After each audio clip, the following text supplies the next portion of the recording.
వచ్చిందొచ్చింది. మిస్సొచ్చింది. వచ్చి ఒక టాపిక్ తీసుకొచ్చిన టాపిక్ ఏంటంటే, ఇవాళ నేను బయటికి వెళ్తే స్టార్ ఫుడ్స్ మాకు తెలిసిన వాళ్ళు ఇచ్చారనమాట. ఆ స్టార్ ఫుడ్స్ అంటే నేను ఒకసారి ట్రై చేశాను. కానీ ఆ ఫీలింగ్ మీకు చెప్పలేదు కాబట్టి అని చెప్పేసి రెండోసారి ఈ వీడియో చేస్తున్నాననమాట. ఇంక ఇంటికి తీసుకొచ్చి మా అత్తయ్య గారికి, మా ఆయన గారికి ఇస్తే, మాకు ఇంకెప్పుడు జనంలో పెట్టకమ్మా ఇంత టేస్ట్ మేము తినలేం అని చెప్పారు.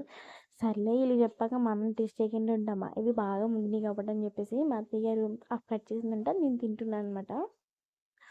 ఇదైతే నేను ముందుసారి తిన్నదానికన్నా ఇది చాలా చాలా నేను ముందుసారి తినింది కొంచెం పచ్చిగా ఉందనమాట. పులుపు అనిపించి కొంచెం నేను అంత దూరం పెట్టాను. ఇదైతే నాకు చాలా స్వీట్గా అనిపించింది. ముందు పుల్లగా ఉంటుందని ఫేస్ ఎక్స్ప్రెషన్ పెట్టేశాను. నేను తర్వాత తిన్నాకైతే బాగుంది. తిని కొద్ది మాత్రం చాలా పుల్లగా ఉంది. పులుపు ఇష్టపడతాను కానీ మరి అంత పులుపు ఇష్టపడను. లైక్ ఇట్, నాకైతే నచ్చింది. మీరు ఎవరైనా ట్రై చేసి ఉంటే కామెంట్ చేయండి. నేనైతే ఇది 2 టైమ్ ట్రై చేయడం అనమాట. నాకైతే ఈ ఎక్స్ప్రెషన్స్ చాలా బాగున్నాయి. మీకు ఎలా అనిపించిందో కామెంట్ చేస్తుంది. వెళ్తూ వెళ్తూ లైక్ అన్నా కొట్టండి అబ్బా.